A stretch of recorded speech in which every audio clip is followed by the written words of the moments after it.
Hello students, welcome to our YouTube channel UGC NET JRF tutorial. इसमें मैं आज research aptitude की important concepts को लेकर वीडियो लाई हूँ। आपसे रिक्वेस्ट है कि आप ये वीडियो ज़रूर अंत तक देखें। अगर आप यूजीसी नेट एग्ज़ाम का तैयारी कर रहे हैं तो आपके लिए ये वीडियो बहुत हेल्पफुल होगा। और अगर आपको ये वीडियो अच्छा लगा तो प्लीज़ आप लाइक और कमेंट ज़रूर करना। अच्छा नहीं लगा तो वो भी कमेंट करके बताना, because I always appreciate constructive criticism. और अगर आपको कोई जगह समझ में नहीं आया होगा तो मैं आपके उस डाउट को ज़रूर क्लियर करने की कोशिश करूँगी। मुझे आप सबके कमेंट्स का इंतज़ार रहेगा। और देखिए, मैं नेक्स्ट वीक के अंदर रिसर्च एप्टीट्यूड के काफ़ी क्लासेस अपलोड करने वाली हूँ। ये पूरा चैप्टर हम विद इन वीक्स अच्छे से कवर करेंगे और हम सारे PYQs की भी प्रैक्टिस करेंगे। साथ में हम मैथमेटिकल रीजनिंग चैप्टर भी अभी स्टार्ट कर देंगे। तो आप ये सब अगर कंटेंट चाहते हैं, आप एग्ज़ाम के प्रिपरेशन कर रहे हैं, तो प्लीज़ मेरे चैनल के साथ जुड़े रहिए और सब्सक्राइब कर लीजिए।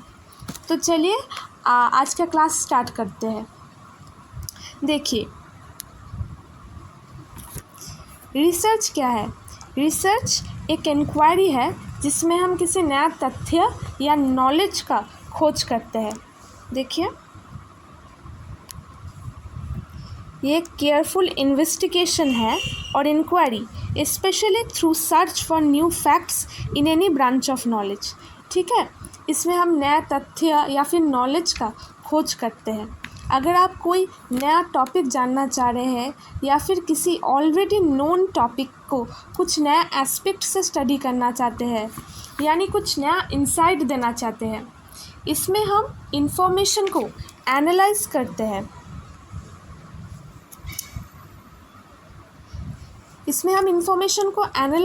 हैं।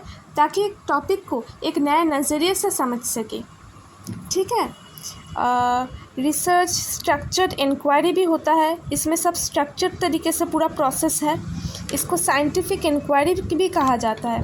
देखिए, डेफिनेशंस इन डेप्थ आपको पढ़ने की ज़रूरत नहीं, आप सिर्फ समझते जाइए तो फिर आप क्वेश्चंस का आंसर कर सकेंगे।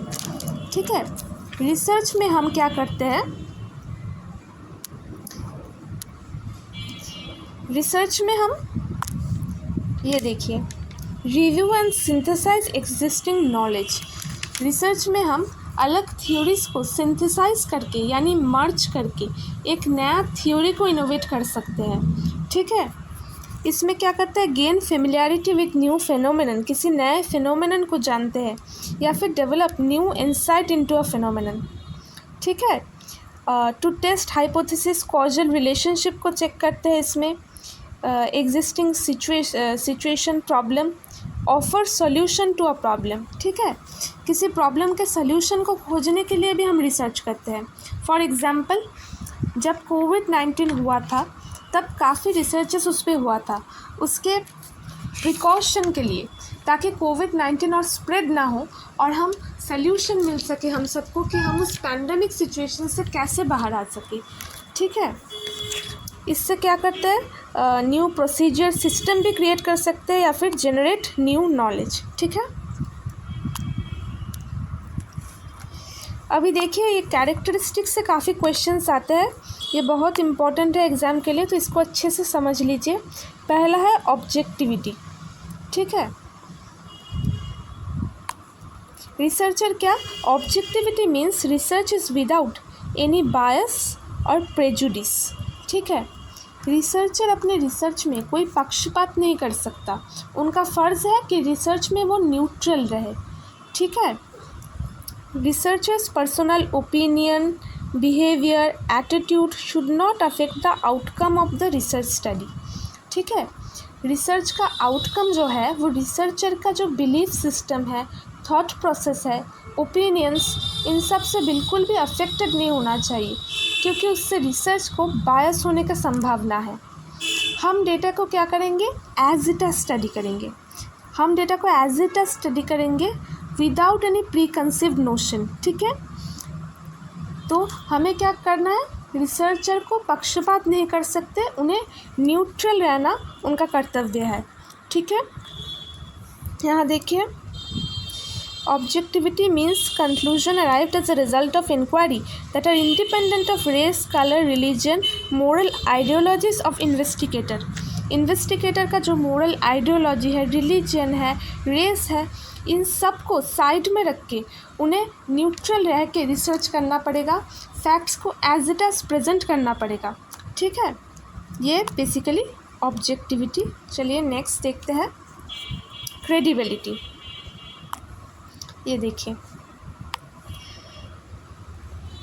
तो क्रेडिबिलिटी क्या है? देखिए, हम कहते हैं ना कि ये जो पर्सन है वो बहुत क्रेडिबल है, यानी क्या, उस पर्सन पे भरोसा किया जा सकता है। वैसे ही रिसर्च को भी क्रेडिबल होना ज़रूरी है। रिसर्च में प्राइमरी डेटा का इस्तेमाल रिसर्च को ज़्यादा क्रेडिबल बनाता है सेकेंडरी डेटा के कंपैरिजन में। ठीक है, अगर हम प्राइमरी डेटा का इस्तेमाल करेंगे तो हमारा रिसर्च ज़्यादा क्रेडिबल रहेगा सेकेंडरी डेटा के कंपैरिजन में। ठीक है, पर हमेशा प्राइमरी डेटा अवेलेबल नहीं होता, लेकिन जहाँ प्राइमरी डेटा अवेलेबल है वहाँ हमेशा हमें प्राइमरी डेटा का इस्तेमाल ही करना चाहिए। तो चलिए हम एक बार देख लेते हैं कि प्राइमरी और सेकेंडरी डेटा किसे कहते हैं। ठीक है, देखिए यहाँ पे पहले देख लेते हैं। ये देखिए, it has to be a trade off between primary data and secondary data.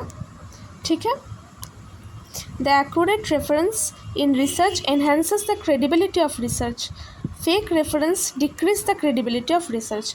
ठीक है, जो रेफरेंस हम दे रहे हैं वो हमेशा सही होना चाहिए, एक्यूरेट रेफरेंस होना चाहिए। ठीक है, क्योंकि फेक रेफरेंस डिक्रीज करता है रिसर्च के क्रेडिबिलिटी को, और एक्यूरेट रेफरेंस ज़्यादा हमें मिलता है प्राइमरी डेटा से। ठीक है, तो चलिए प्राइमरी और सेकेंडरी डेटा को थोड़ा देख लेते हैं। The data which researcher collects directly from data sources is called primary data। ठीक है, यानी रिसर्चर जो डेटा खुद सर्वे करके या फिर ऑब्जर्वेशन करके कलेक्ट करता है डेटा सोर्सेस से, उसे प्राइमरी डेटा कहते हैं। ठीक है, जो रिसर्चर खुद सर्वे करके या फिर ऑब्जर्वेशन करके या फिर किसी और मेथड से कलेक्ट करता है खुद एक पर्टिकुलर रिसर्च के लिए, उसे प्राइमरी डेटा कहते हैं। ठीक है, ये डेटा रिसर्चर अपने रिसर्च प्रॉब्लम को ध्यान में रख के कलेक्ट करता है। ठीक है, इसीलिए ये ज़्यादा विश्वासजनक होता है। एक पर्टिकुलर रिसर्च प्रॉब्लम को ध्यान में रख के रिसर्चर कलेक्ट करता है। तो चलिए अभी देखते हैं सेकेंडरी डेटा का डेफिनेशन क्या है। The data which is already collected from data sources and researcher use the data for their research purpose is called secondary data। ठीक है, तो सेकेंडरी डेटा क्या होता है? रिसर्चर को कलेक्ट नहीं करना होता। ये डेटा हमें इंटरनेट हो, न्यूज़पेपर, टीवी, रेडियो, ऐसे किसी भी जगह से हम कलेक्ट कर सकते हैं। पर हमेशा ध्यान रखना चाहिए कि जब हम सेकेंडरी डेटा हमारे रिसर्च के लिए कलेक्ट कर रहे हैं तो वो रिसर्च जो प्रॉब्लम है उसके लिए रेलिवेंट होना चाहिए। ठीक है, वरना वो रिज़ल्ट जो आउटकम आएगा वो सही नहीं आएगा। ठीक है, सेकेंडरी डेटा रिसर्चर को कलेक्ट नहीं करना होता, वो डेटा हमारा इंटरनेट, न्यूज़पेपर, ऐसे जगह में कहीं से भी हम कलेक्ट कर सकते हैं। ठीक है, उसके लिए पर्टिकुलर कोई सर्वे करने का ज़रूरत नहीं है। ओके, चलिए यहाँ पे शॉर्ट से एकदम डिफरेंस देख लेते हैं। ये देखिए, primary data is collected fresh for the purpose of current research study. ठीक है, रिसर्चर खुद सर्वे करके रिसर्च स्टडी के लिए कलेक्ट करता है। Secondary data collected from some other research purpose, शायद किसी और रिसर्च पर्पस के लिए कलेक्ट किया हुआ डेटा जो न्यूज़पेपर में, जैसे कि हमारे सेंसस का डेटा है वो रह जाता है, तो हमें हमारे रिसर्च के अकॉर्डिंग उसमें से हम डेटा लेके अभी के लिए यूज़ कर सकते हैं अगर हमारे पास प्राइमरी डेटा अवेलेबल नहीं है तो। ठीक है, लेकिन देखिए प्राइमरी डेटा हमेशा रिलायबल है और सूटेबल है फॉर रिसर्च पर्पस। ठीक है, और सेकेंडरी डेटा उससे कम रिलायबल है और ज़्यादा सूटेबल नहीं होता। ओके, ये बेसिक पॉइंट्स आप याद रख के। तो चलिए वैलिडिटी। वैलिडिटी से काफ़ी क्वेश्चन आया है और मैं वैलिडिटी के टाइप्स भी अच्छे से आज कवर करवा दूंगी। तो देखिए वैलिडिटी क्या है। Degree to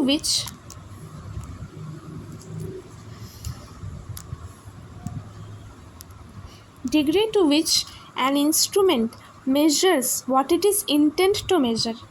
Validity in research stands for accuracy of procedures, research instruments, etc. ठीक है। वैलिडिटी का मतलब क्या है? वैलिडिटी का मतलब है एक्यूरेसी। ठीक है, ये वर्ड बहुत इम्पॉर्टेंट है। वैलिडिटी का मतलब है एक्यूरेसी, यानी जो आप मेजर करना चाहते हैं अगर आप उससे ही मेजर कर रहे हैं तो आपका इंस्ट्रूमेंट या स्टडी वैलिड है। ठीक है, वैलिडिटी क्या है? एक्यूरेसी है।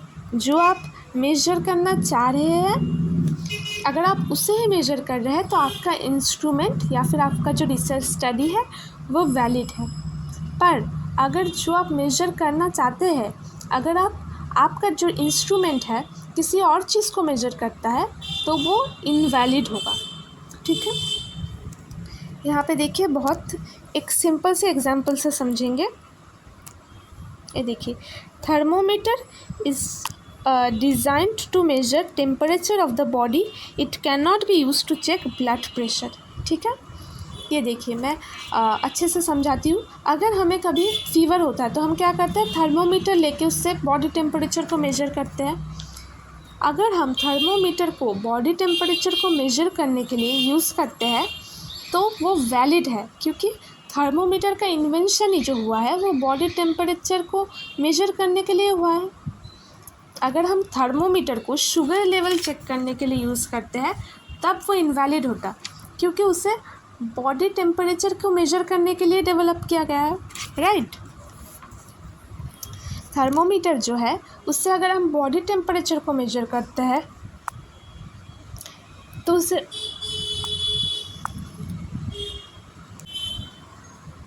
क्योंकि थर्मोमीटर का इनोवेशन ही क्या बॉडी के तापमान को मेजर करने के लिए लिया है, इसलिए अगर हम थर्मोमीटर से शुगर लेवल को चेक करने के लिए यूज़ करते हैं तब वो इनवैलिड हो जाता। ठीक है, क्योंकि बॉडी टेम्परेचर को मेजर करने के लिए ही तो उसे डेवलप किया गया है।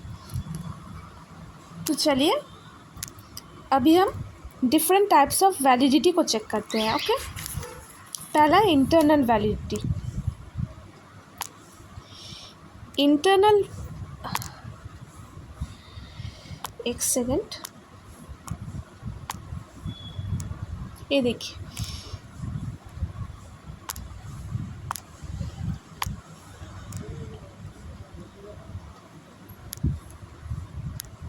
इंटरनल वैलिडिटी क्या है?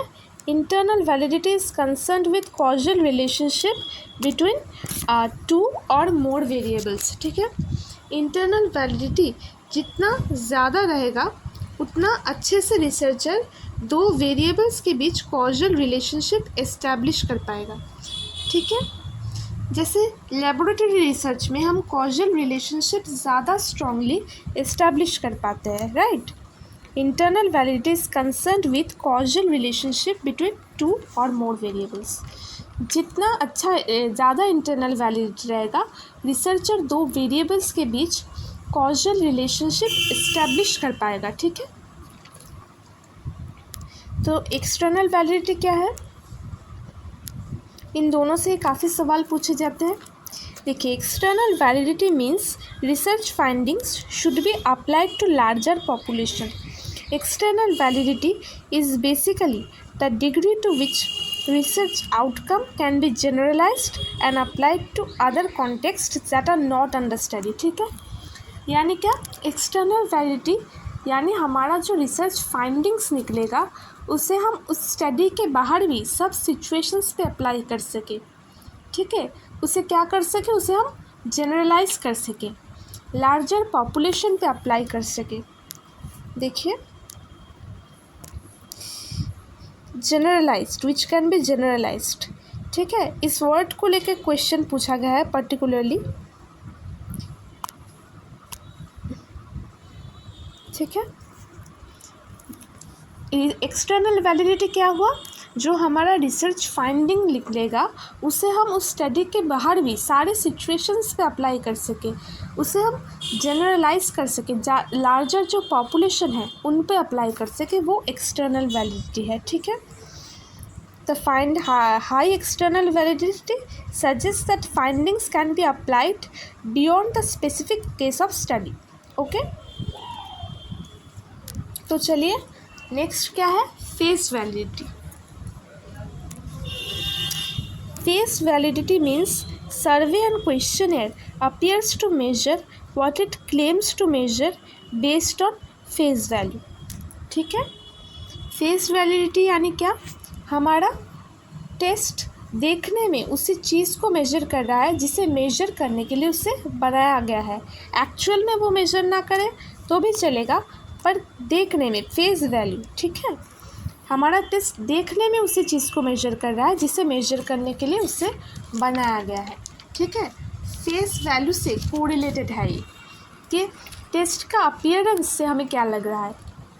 एग्जाम्पल से समझते हैं, अगर हम एक थर्मोमीटर का एग्जाम्पल लें तो थर्मोमीटर के ऊपर हमने देखा है टेम्परेचर का डिग्रीज एक ऑर्डर में लिखा होता है। उसे देख के हम क्या करते हैं, ये बता सकते हैं कि इंस्ट्रूमेंट जो है वो टेम्परेचर को मेजर करने के लिए बनाया गया है। इसीलिए आप समझ सकते हैं कि ये रिसर्चर का जजमेंट के ऊपर डिपेंड करेगा, क्योंकि ये सिर्फ अपीयरेंस को देखता है। ओके, जो टेम्परेचर हमारा जो थर्मोमीटर है उसके ऊपर जो डिग्रीज ऑर्डर में लिखा होता है उसे देख के हम क्या बता सकते हैं कि इंस्ट्रूमेंट टेम्परेचर को मेजर करने के लिए बनाया गया है। ठीक है, हमें एक आइडिया हो जाता है उसका अपीयरेंस देख के। ठीक है, इससे ये रिसर्चर के जजमेंट के ऊपर डिपेंड कर जाएगा, क्योंकि ये अपीयरेंस को देखता है। ठीक है, याद रखें कि ये वीकेस्ट फॉर्म ऑफ वैलिडिटी है। Face validity weakest form of validity है। क्यों? क्योंकि ये सिर्फ फेस वैल्यू के लिए इम्पॉर्टेंट है और ये क्या चेक करता है, अपीयरेंस को देख के पूरा आइडिया लगा लेता है। ठीक है,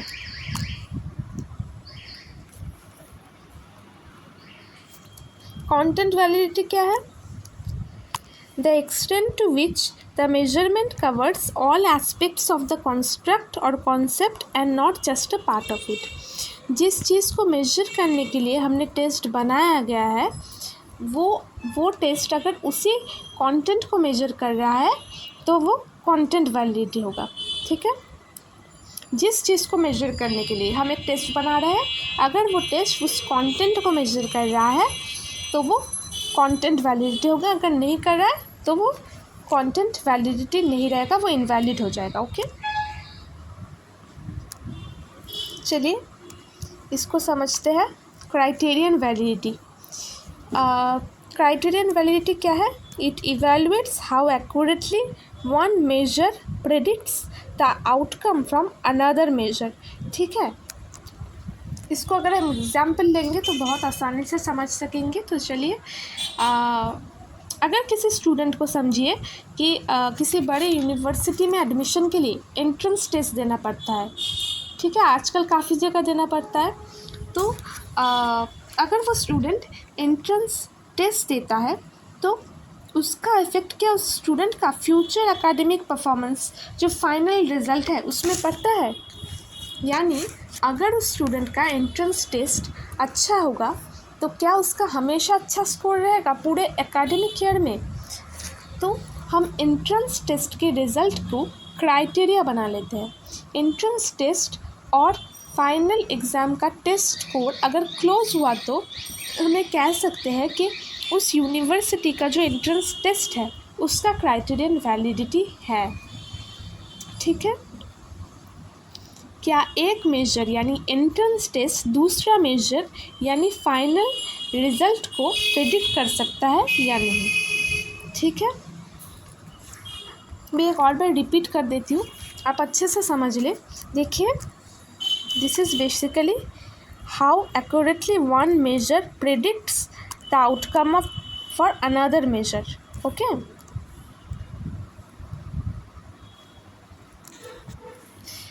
हमारे यूनिवर्सिटी में, किसी भी यूनिवर्सिटी में आजकल एडमिशन के लिए एंट्रेंस टेस्ट लेना पड़ता है।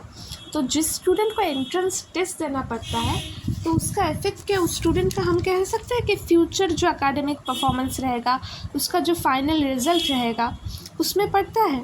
अगर हम कहते हैं कि हाँ उस एंट्रेंस टेस्ट अगर अच्छा होगा तो उसका हमेशा ही स्कोर अच्छा रहेगा, पूरे एकेडमिक ईयर के दौरान वो फाइनल रिजल्ट भी अच्छा होगा, तो हम उस एंट्रेंस टेस्ट का रिज़ल्ट को हम क्राइटेरिया बना ले रहे हैं। ठीक है, उसको क्राइटेरिया ले रहे हैं। एंट्रेंस टेस्ट और फाइनल एग्ज़ाम का टेस्ट स्कोर अगर क्लोज हुआ तो हमें कह सकते हैं कि यूनिवर्सिटी का जो एंट्रेंस टेस्ट है तो उसका क्राइटेरियन वैलिडिटी है। क्या एक मेजर यानी एंट्रेंस टेस्ट या दूसरा मेजर यानी फाइनल रिज़ल्ट को प्रेडिक्ट कर सकता है? ओके, वन मेजर प्रेडिक्ट कर सकता है outcome for another measure, this is basically criterion validity. ये क्राइटेरियन वैलिडिटी देखिए दो टाइप के हैं। ओके, एक है कॉन्करेंट वैलिडिटी और दूसरा है प्रेडिक्टिव वैलिडिटी। अभी जो मैंने एग्जांपल लिया वो प्रेडिक्टिव वैलिडिटी में भी आप यूज़ कर सकते हैं। ओके, और कॉन्करेंट वैलिडिटी क्या है देखिए, concurrent validity is used when predictor and criterion variables are collected at the same time.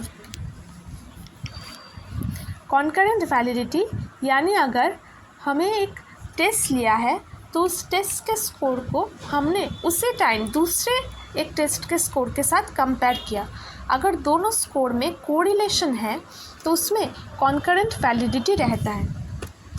ठीक है, अगर हमने अभी एक टेस्ट लिया और उसी समय उस टेस्ट का जो स्कोर आया उसको दूसरे किसी टेस्ट के स्कोर के साथ कंपेयर कर लिया और अगर दोनों स्कोर में जो है कोरिलेशन रहता है तो हम कह सकते हैं क्या उसमें कॉन्करेंट वैलिडिटी है।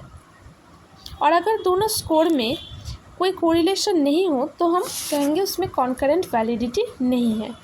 ओके,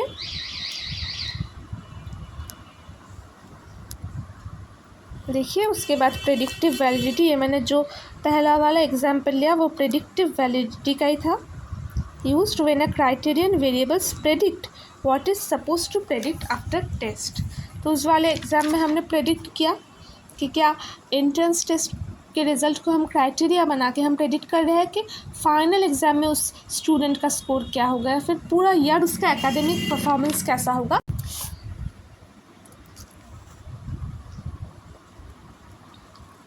तो चलिए नेक्स्ट, कॉन्स्ट्रक्ट वैलिडिटी। कॉन्स्ट्रक्ट क्या है? Construct is a theoretical concept और idea which is not directly measurable. ठीक है, कॉन्स्ट्रक्ट क्या है? कॉन्स्ट्रक्ट एक ऐसा थियोरेटिकल कॉन्सेप्ट और आइडिया है जिसको हम डायरेक्टली कभी मेजर कर ही नहीं सकते। ठीक है, जैसे कि देखिए यहाँ पे एग्जांपल लिया है कॉन्फिडेंस, डिप्रेशन, एंजाइटी एट्सेट्रा। ठीक है, किसी भी स्टूडेंट को मोटिवेशन को मेजर करने के लिए हमारा कोई इंस्ट्रूमेंट नहीं है हमारे पास। ठीक है, मोटिवेशन को हम डायरेक्टली मेजर नहीं कर सकते, तो कॉन्स्ट्रक्ट को हम हमेशा क्या इनडायरेक्टली मेजर कर सकते हैं। हम डायरेक्टली उसको मेजर करने का कोई हमारे पास उपाय नहीं है। ओके, तो construct is a theoretical concept और idea which is not directly measurable, जैसे एंजाइटी, डिप्रेशन, ये सारा चीज़ कॉन्स्ट्रक्ट को हम क्या इनडायरेक्टली मेजर करते हैं। ठीक है, चलिए देखिए एक चीज़ यहाँ पे याद रखिए, 1 सेकेंड। ये देखिए कॉन्स्ट्रक्ट वैलिडिटी में ये दोनों टॉपिक, ये कॉन्स्ट्रक्ट वैलिडिटी जो है वो 2 टाइप्स के होते हैं। ठीक है, 2, एक जैसे सिमिलर कॉन्स्ट्रक्ट में पॉजिटिव कोरिलेशन होता है उसे कन्वर्जेंट वैलिडिटी कहते हैं। ठीक है, जिसमें सेम कॉन्स्ट्रक्ट्स होते हैं। ओके, जिसमें सेम कॉन्स्ट्रक्ट्स होते हैं। सिमिलर कॉन्स्ट्रक्ट में जब हम पॉजिटिव कोरिलेशन रहता है, सिमिलर कॉन्स्ट्रक्ट रहता है तो उसे कन्वर्जेंट वैलिडिटी कहते हैं। और अगर तो डिफरेंट टाइप्स के कॉन्स्ट्रक्ट है, अनरिलेटेड कॉन्स्ट्रक्ट है, डिफरेंट टाइप्स के अनरिलेटेड कॉन्स्ट्रक्ट होते हैं तो उसे डिस्क्रिमिनेंट वैलिडिटी कहा जाता है। ठीक है, अभी क्या है, रिलायबिलिटी। रिलायबिलिटी भी काफ़ी इम्पॉर्टेंट है, चलिए देखते हैं। Reliability is the degree to which research instrument produces stable and consistent result more than once. Reliability क्या होता है, stable and consistent result. Reliability deal करती है कंसिस्टेंसी के साथ, राइट। रिलायबिलिटी किसके साथ डील करती है, कंसिस्टेंसी के साथ। ये इसका कीवर्ड है, हमेशा याद रखिए, ठीक है। हमारा रिसर्च मेथड अगर कंसिस्टेंट रिजल्ट या स्टेबल रिजल्ट प्रोड्यूस करता है तो वो रिलायबल होगा, ठीक है। हमारा रिसर्च मेथड अगर कंसिस्टेंट और स्टेबल रिजल्ट प्रोड्यूस करता है तो वो रिलायबल होगा, ओके। यानी अगर हम रिसर्च को जितने बार कंडक्ट करेंगे उसका सेम ही रिज़ल्ट आता है तो वो रिलायबल है या फिर विश्वसनीय है, ठीक है। हम जितने बार भी उस रिसर्च को कंडक्ट करेंगे हम देखेंगे सेम ही रिज़ल्ट आ रहा है तो हम कह सकते हैं उसे रिलायबल है। देखिए इसको रिपीटेबिलिटी, कंसिस्टेंसी, ये सब उसके कीवर्ड्स हैं। It is basically the extent to which research results are consistent when experiment is repeated more than once, ठीक है। जितने बार हम कंडक्ट करेंगे सेम ही रिजल्ट आएगा, सेम ही आउटकम आएगा, ओके। जब एक tool a tool which is reliable can not be considered to be as valid. किसी रिसर्च को या फिर टूल को रिलायबल होने का मतलब ये ही नहीं है कि हमेशा वो वैलिड ही हो, ओके। हम इसको समझेंगे आगे इन डिटेल। देखिए ये दो अलग सिनारियोज़ हैं। ये फर्स्ट सिनारियो को देखिए, ये फर्स्ट वन, ये फर्स्ट सिनारियो है और एक सेकंड सिनारियो है, ओके। तो चलिए पहले सिनारियो को देखिए। एक भी अटेम्प्ट, हमें क्या है, इस सर्कल के मिडिल पे इस एरो को टारगेट करना है, ठीक है। इस सिनारियो में देखिए कि एक भी अटेम्प्ट सर्कल के जो सेंट्रल पॉइंट को हिट नहीं किया है, इसमें यहाँ वैलिडिटी लो है। देखिए सर्कल का इस पॉइंट में, इस मिडिल पॉइंट में एक भी एरो हिट नहीं किया है, ये यहाँ जा रहा है, ये यहाँ, ओके। तो यहाँ पे क्या वैलिडिटी लो है और यहाँ पे कभी यहाँ हिट कर रहा है, कभी यहाँ हिट कर रहा है एरो, तो यहाँ पे कंसिस्टेंसी भी नहीं है। कंसिस्टेंसी कहाँ होता है, हमने कहा था बार बार करेंगे सेम रिजल्ट आएगा। अगर ये सारे एरो एक ही पोजीशन पे हिट कर रहे होते तो हम कह सकते थे कि वो रिलायबल है, लेकिन यहाँ पे ना वैलिडिटी है और ना reliability, low reliability and low validity, okay. अभी आप सेकंड सिचुएशन को देखिए, इस सेकंड सिचुएशन को देखिए, सेकंड सिनारियो को देखते हैं। इस सिनारियो में देखें तो सारे अटेम्प्ट्स जो हमने यहाँ पर हिट किया है वो कंसिस्टेंटली हिट किया है। जितने भी एरो गए हैं, हम इमेजिन कर रहे हैं कि जितने भी एरो गए हैं वो इस पोर्शन में आके हिट किया है, ठीक है। तो हर बार सेम ही रिज़ल्ट आया है ना, तो यहाँ पर रिलायबिलिटी हाई है, पर क्योंकि हम सर्कल के सेंट्रल पॉइंट को हिट नहीं कर पाए हैं तो इसमें वैलिडिटी और एक्यूरेसी नहीं होता है, ओके। इस सिनेरियो को अच्छे से समझिए। देखिए यहाँ पे हमने यहाँ पर हिट जो किया है कंसिस्टेंटली हिट किया है इसी एरिया में, ओके। तो यहाँ पर रिलायबिलिटी हाई है, पर क्योंकि हम सर्कल के सेंट्रल पॉइंट में हिट नहीं कर पाए हैं तो इसलिए इसमें वैलिडिटी या फिर एक्यूरेसी नहीं है। यानी अगर किसी जगह रिलायबिलिटी है तो ज़रूरी नहीं है कि वहाँ वैलिडिटी हो, ओके। यहाँ पे देखिए high reliability but no validity. इस पॉइंट को हमेशा याद रखें, अगर किसी जगह रिलायबिलिटी है तो ज़रूरी नहीं कि वहाँ पे वैलिडिटी हो, लेकिन अगर वैलिडिटी है तो 99% चांस होता है कि उधर रिलायबिलिटी रहना का, ओके। अगर किसी जगह रिलायबिलिटी है तो ज़रूरी नहीं कि वहाँ वैलिडिटी हो। जैसे कि यहाँ इस केस में यहाँ रिलायबिलिटी है, सारे एरोज़ इस पोर्शन पे हिट किया है तो यहाँ पे रिलायबिलिटी है पर वैलिडिटी नहीं है। लेकिन अगर वैलिडिटी है तो 99 चांसेस होता है कि उसमें रिलायबिलिटी रहता है। ओके, चलिए इस थर्ड सिनारियो को देखिए। अगर हमें मल्टीपल अटेम्प्ट्स का हर एक अटेम्प्ट हमारे सेंट्रल पॉइंट, ये देखिए ये सारे अटेम्प्ट्स हमारे सेंट्रल पॉइंट को हिट किया है, मतलब ये एक्यूरेट टारगेट को हिट किया है और कंसिस्टेंटली टारगेट को एक ही जगह हिट किया है, तो यहाँ पे रिलायबिलिटी और वैलिडिटी दोनों हैं। देखिए high validity and high reliability. ठीक है, हमें जितने मल्टीपल अटेम्प्ट्स मिले एरो को हिट करने का, तो हम देखेंगे हर एक अटेम्प्ट में हमने सेंट्रल पॉइंट को ही हिट किया है। ओके, इसका मतलब ये एक्यूरेट टारगेट को हिट किया है, कंसिस्टेंटली टारगेट को हिट किया है, सेम जगह पे हिट किया है, तो इसलिए कंसिस्टेंसी भी रहता है। ओके, तो यहाँ पे हाई रिलायबिलिटी भी है और हाई वैलिडिटी भी है। ओके, आई होप ये पोर्शन आपको समझ में आया होगा। तो चलिए नेक्स्ट है जनरलाइजेबिलिटी। जनरलाइजेबिलिटी यानी एक रिसर्च का जो आउटकम है उसे हम हर सिचुएशन में सभी व्यक्ति पे अप्लाई कर सकते हैं, तो वो जनरलाइज कर सकते हैं। हम उस रिसर्च को कह सकते हैं कि वो रिसर्च जनरलाइजेबल है। ओके, देखिए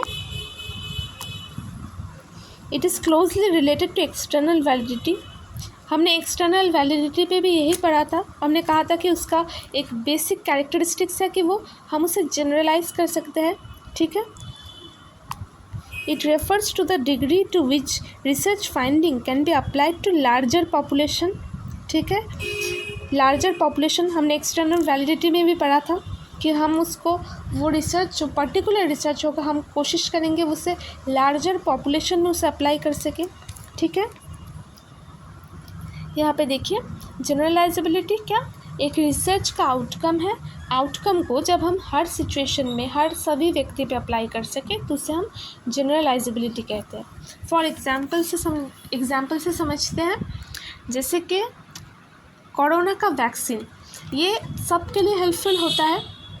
ठीक है, कोरोना का जो वैक्सीन ये सबके लिए हेल्पफुल होगा कि नहीं, अगर हम इसे चेक करते हैं तब वो इसका जनरलाइजेबिलिटी चेक कर रहे हैं हम इसका। ठीक है, जब हम किसी इन्वेंशन को सब पे प्रयोग कर सके दैट इज़ जनरलाइजेबिलिटी। ओके, चलिए नेक्स्ट है कंट्रोल्ड फैक्टर्स। ओके,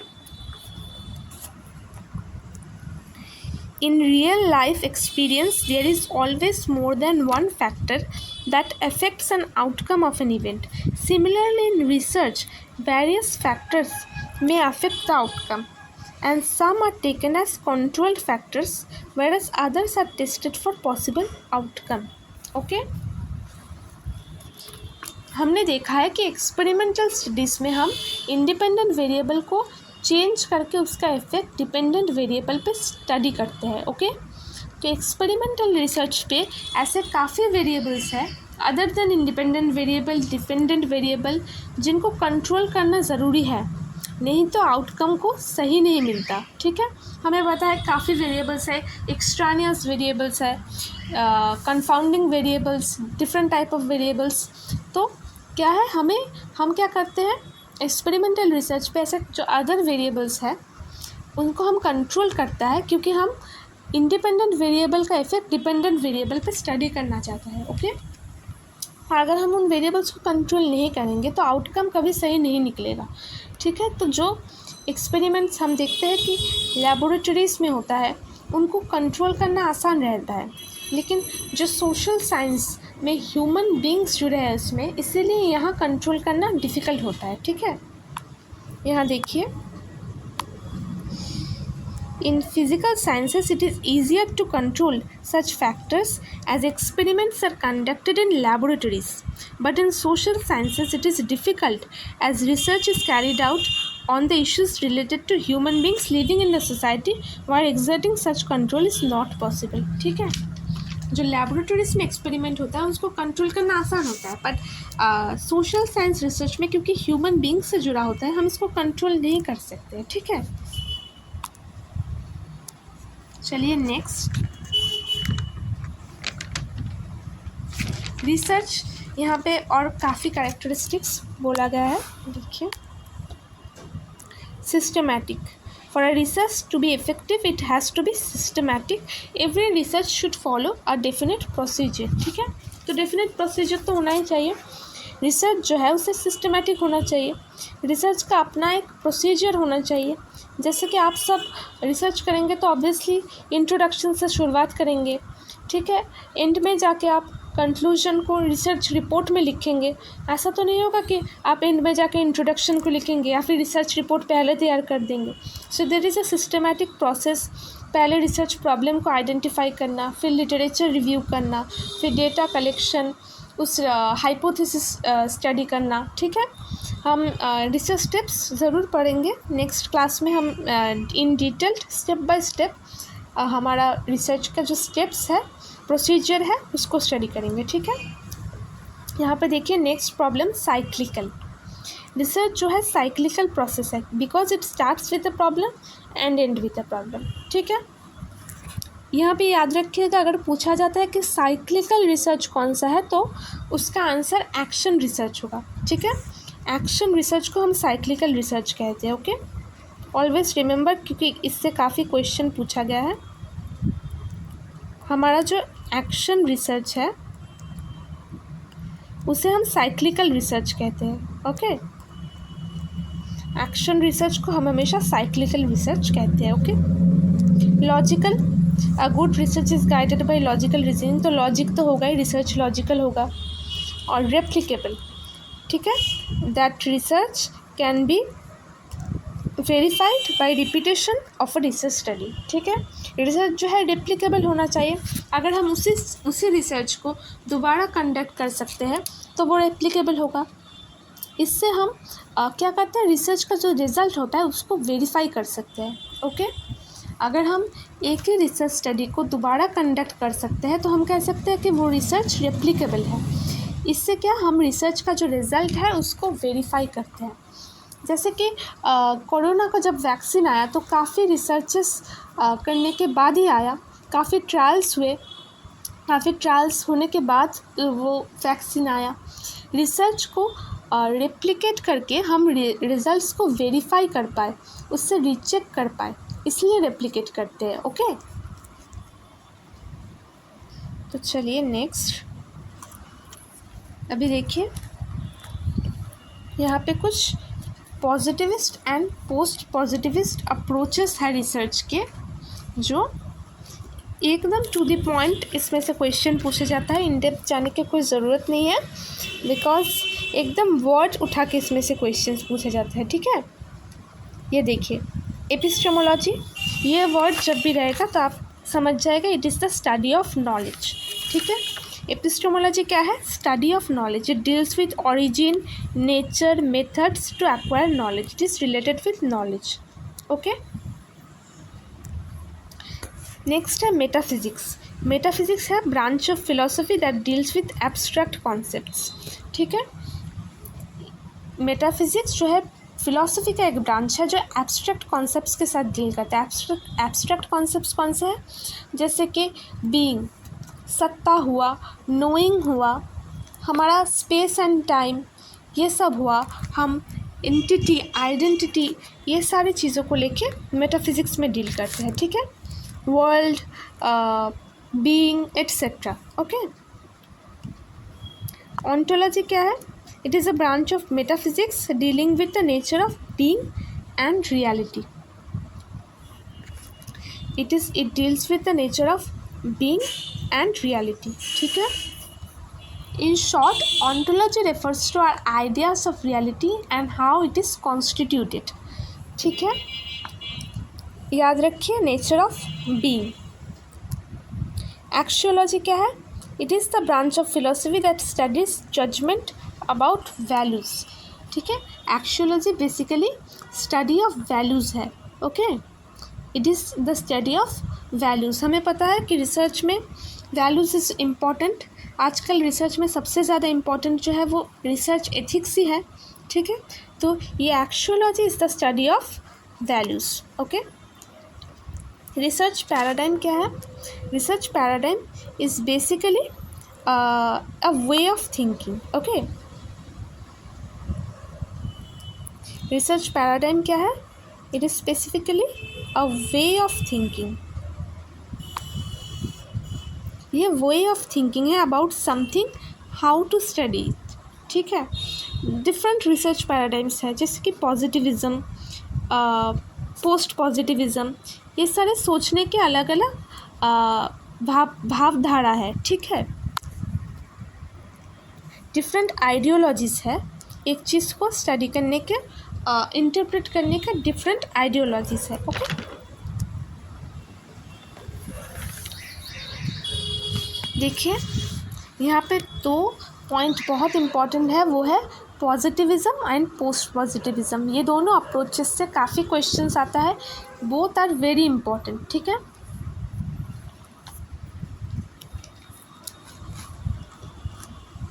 पॉजिटिविज़म क्या?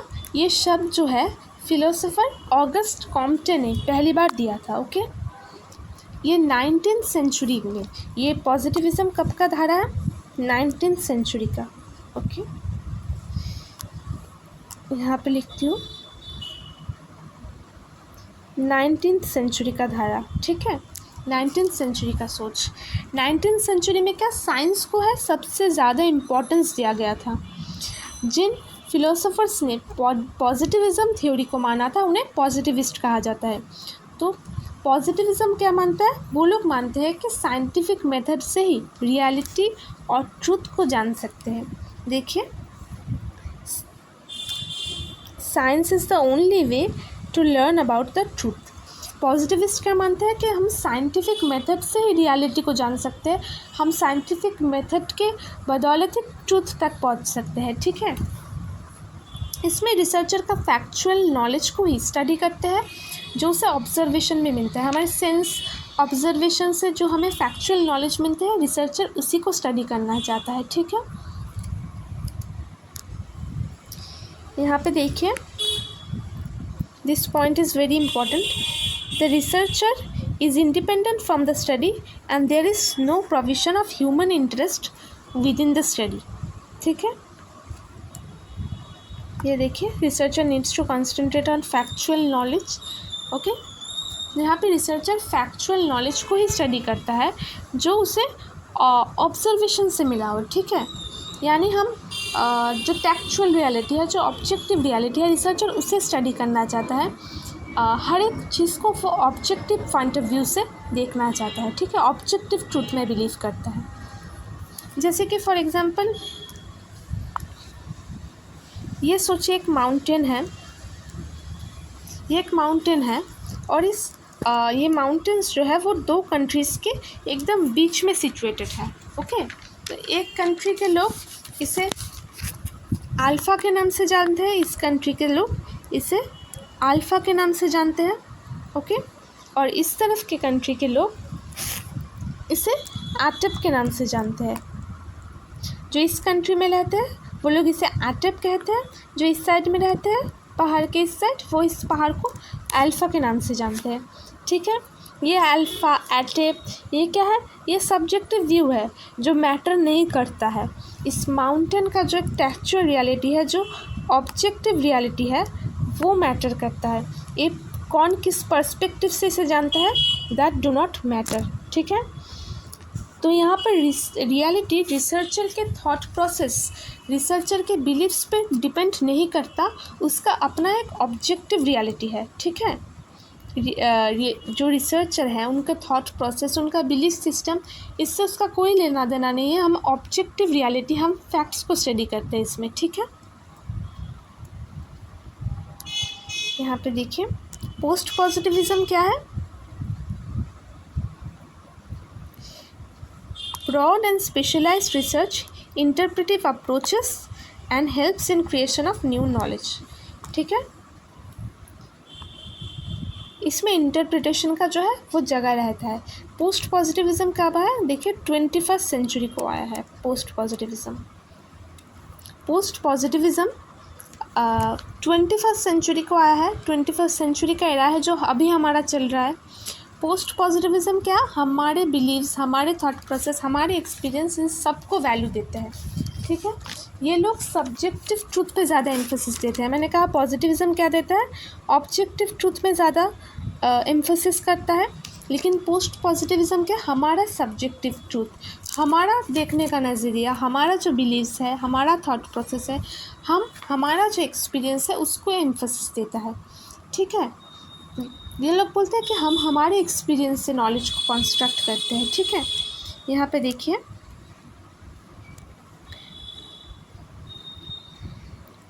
our perception helps to construct our own view of the world, okay।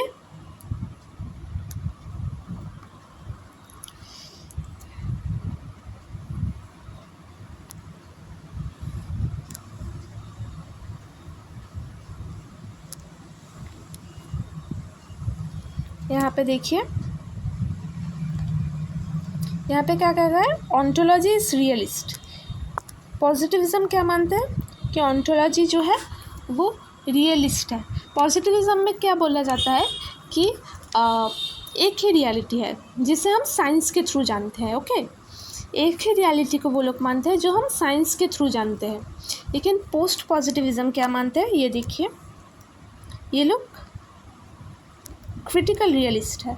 ये देखिए, ये लोग बोलते हैं कि ऑन्टोलॉजी रियलिस्ट है, पोस्ट पॉजिटिविस्ट बोलते हैं कि ये क्रिटिकल रियलिस्ट है। क्यों, पोस्ट पॉजिटिविस्ट, हमारा पॉजिटिविज़म जो कहता है कि एक रियलिटी है जिसे हम साइंस के थ्रू जानते हैं, लेकिन पोस्ट पॉजिटिविस्ट उस थ्योरी को ही क्रिटिसाइज़ करते हैं, इसलिए उन्हें क्रिटिकल रियलिस्ट कहा जाता है, ठीक है। वो उस थ्योरी को क्रिटिसाइज़ करते हैं, इसलिए वो क्रिटिकल रियलिस्ट नाम से जाने जाते हैं। पोस्ट पॉजिटिविस्ट लोग जो है वो मानते हैं कि रियलिटी एक नहीं होता। देखिए, ऑब्वियसली अगर सबका अपना अलग अलग परसेप्शन होता है और व्यक्ति जो है वो अपने परसेप्शन, अपने बिलीफ सिस्टम के सहारे अपना रियलिटी कंस्ट्रक्ट करता है, तो रियलिटी एक नहीं होगा, रियलिटी उसके डिफरेंट एस्पेक्ट्स तो होंगे, ठीक है। सब अपने परसेप्शन के सहारे, अपने बिलीफ सिस्टम के सहारे अपना रियलिटी यहाँ पे कंस्ट्रक्ट करते हैं, ओके। सम मोर पॉइंट्स, साइंस यहाँ पे वैल्यू फ्री है। पोस्ट पॉजिटिविस्ट वो नहीं मानते हैं कि साइंस वैल्यू फ्री है। वन सेकेंड, ये देखिए, it talks about value of values, ठीक है। यहाँ पे वैल्यूज़ का, ठीक है, यहाँ पे वैल्यू इम्पॉर्टेंट है। और देखिए, एपिस्टेमोलॉजी ऑब्जेक्टिविस्ट है। मैंने कहा था ये लोग ऑब्जेक्टिव ट्रूथ पे मानते हैं, ऑब्जेक्टिव रियलिटी में मानते हैं, किंतु यहाँ पे एपिस्टेमोलॉजी जो है वो मॉडिफाइड ऑब्जेक्टिविस्ट है, ठीक है।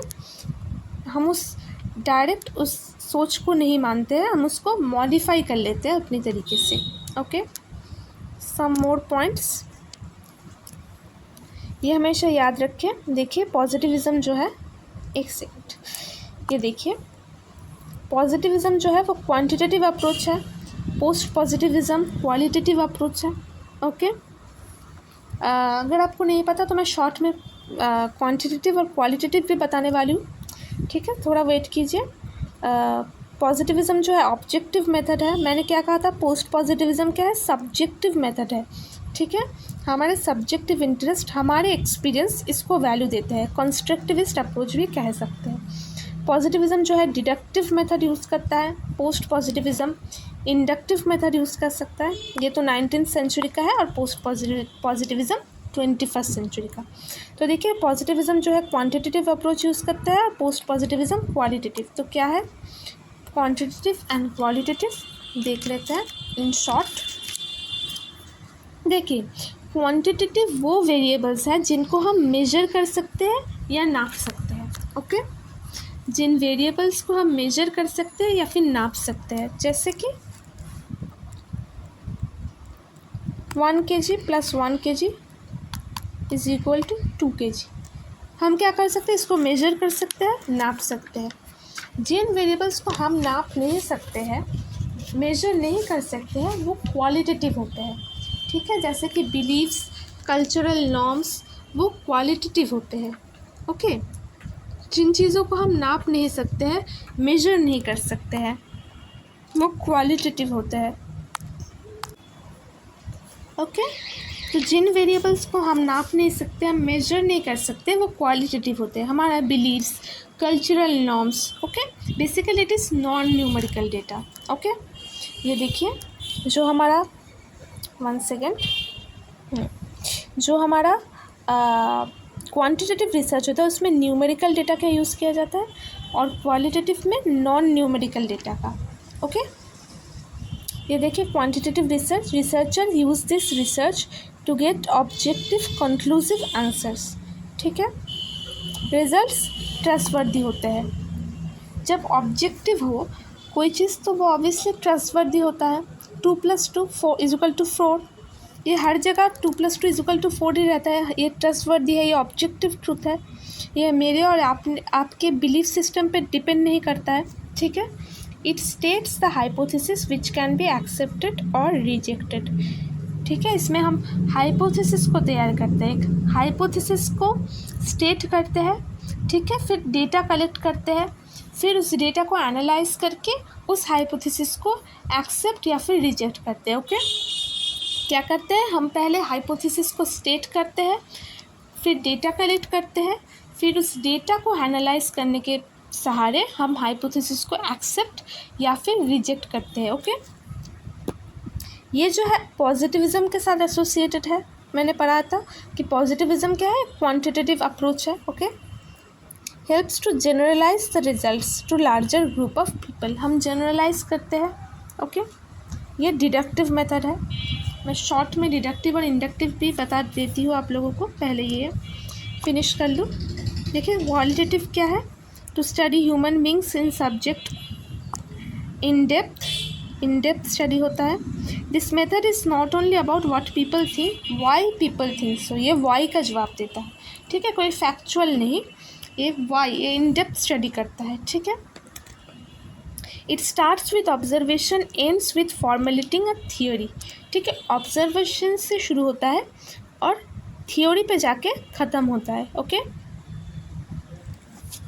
ऑब्जर्वेशन से शुरू होता है और थियोरी में जाके ख़त्म होता है। हम डिफरेंट ऑब्जर्वेशंस करते हैं, ठीक है। और फिर फॉर एग्ज़ाम्पल हम ऑब्जर्वेशन करके कह सकते हैं कि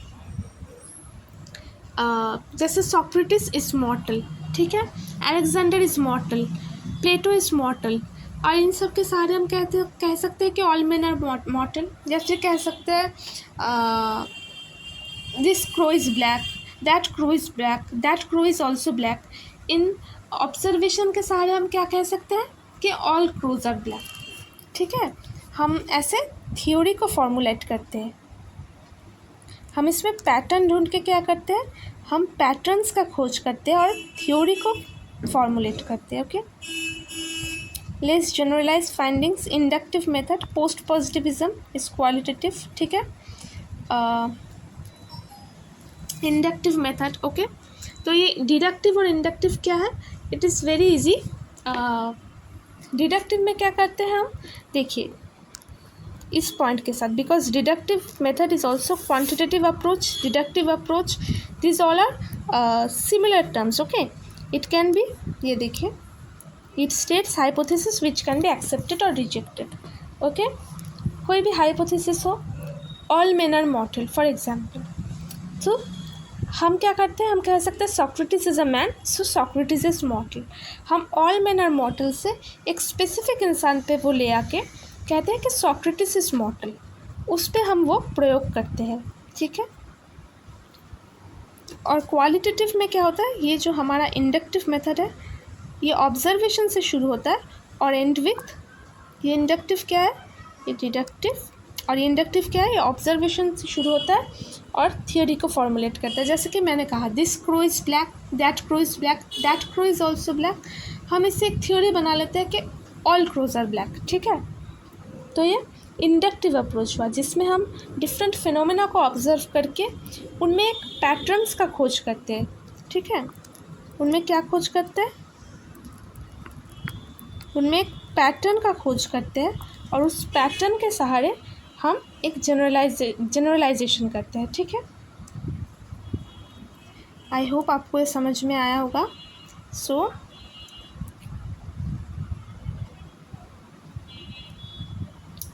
thank you so much. I hope आपको ये वीडियो हेल्पफुल रहा होगा। बाकी के क्लासेस में हम कोशिश करेंगे कि बाकी सारे टॉपिक्स हम कवर कर सकें और हम द टारगेट इसके सारी यूनिट्स को कवर करना।